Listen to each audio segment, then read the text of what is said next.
It's all that red dust. Yeah, it's all the way through Africa. Have you done Africa? Yeah, I worked on and off over 5 years in Kenya. Okay. Near Lake Kisumu. Okay. In Kisumu, near Lake Victoria. Yeah, doing? Worked for the British Council as part of the school exchange, and set up a charity called Small Steps Forward, and all sorts of bits and pieces. Wow. Introduce yourself. Sorry, Ben Williams. I'm from Leprino Foods, mozzarella manufacturer. Okay, so talk us through Kenya to here. Oh, Kenya to here. So I spent 14 years as a special needs teacher, having been a failed marine biologist. Oh my God, Anna, there's a lot going on here. Keep going. Kids I felt were getting a raw deal in education. We were in a rural school. I sat on a tractor with a kid and went, I'm not coming to school, I earn more than you, what's in it for me?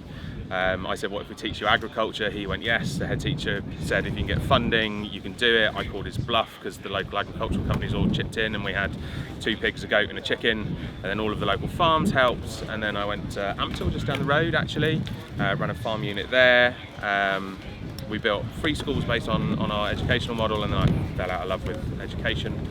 Still love food. I ran a street food business for a while, went to AHDB to work in the pig sector and knowledge transfer.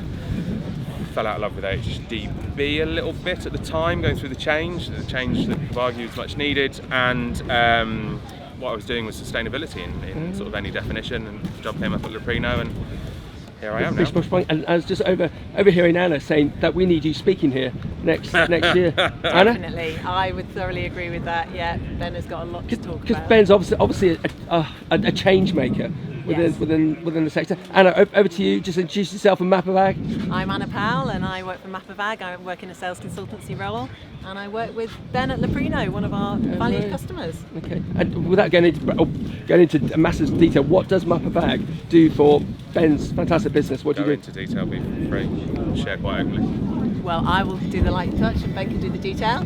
We serve up some data for Leprino to deliver insights. Okay, so one thing that I've been learning today from various other people, data is key. Yes, we need the energy of you, Ben, but if we don't have the data coming through, it's all a bit vacuous. It's all going in the wrong direction. Agree? So I'll be controversial and I'll say that data has no fundamental value at all. It's ones and zeros on a server. It means nothing. And actually we need to be honest with farmers. We often want data from them, but it provides no value to the farmer. Actually, what we need to give the farmer is information, and information is power, but only with the skill set to deploy it. So that's the second part that we're still failing farmers on. We're not quite, and skill set sounds patronising, but we're not supporting the deployment of that information to add value. And that was the partnership. These guys harvest data from lots of disparate data sources. They put it into what I've simply called a logic box, which is an oversimplification of the wonderful stuff they do, but it provides insights that allow them to go, this is my average figure, but the average figure is wrong. I mean, the average human being's got 1 boob and 1 bollock, and it's, that's not everyone in this room.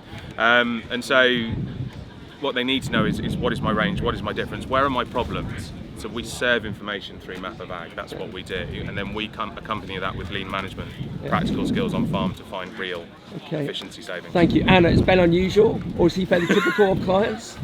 I would say Ben is unusual, absolutely, incredibly engaged, full of ideas, and he's a great person, and Leprino's a great business to work with. Okay, but it's a really good point that you make. I just passed one of the sessions now, and they were screaming on about data, but actually we need to lead Mr. and Ms. Farmer by showing the data, but also showing the potential solutions and all the elements around it. Yeah, we've got to show value. At the end of the day, I mean, farmers don't wake up trying to be inefficient, and there's this myth at the moment that farmers should be vested in sustainability and change because it's in with their business best interest. But they wake up every morning with their business best interest. So if we want to see change, just talking about data, it's a misnomer. It doesn't do the farmer justice.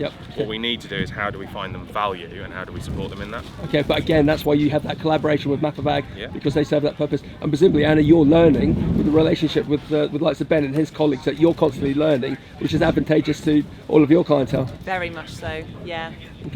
Okay, team, thank you very much. So, are we positive about this future of agriculture, regen ag? I'll be honest with you, if we have the change makers in a position to make the change, yes. If we rely on those individuals that drink tea and sort of eat scones and talk about how we're not changing, then no. Yeah. Anna? Very much so. It's an exciting space to be in at the moment. Excellent. Team, well done. Thank you.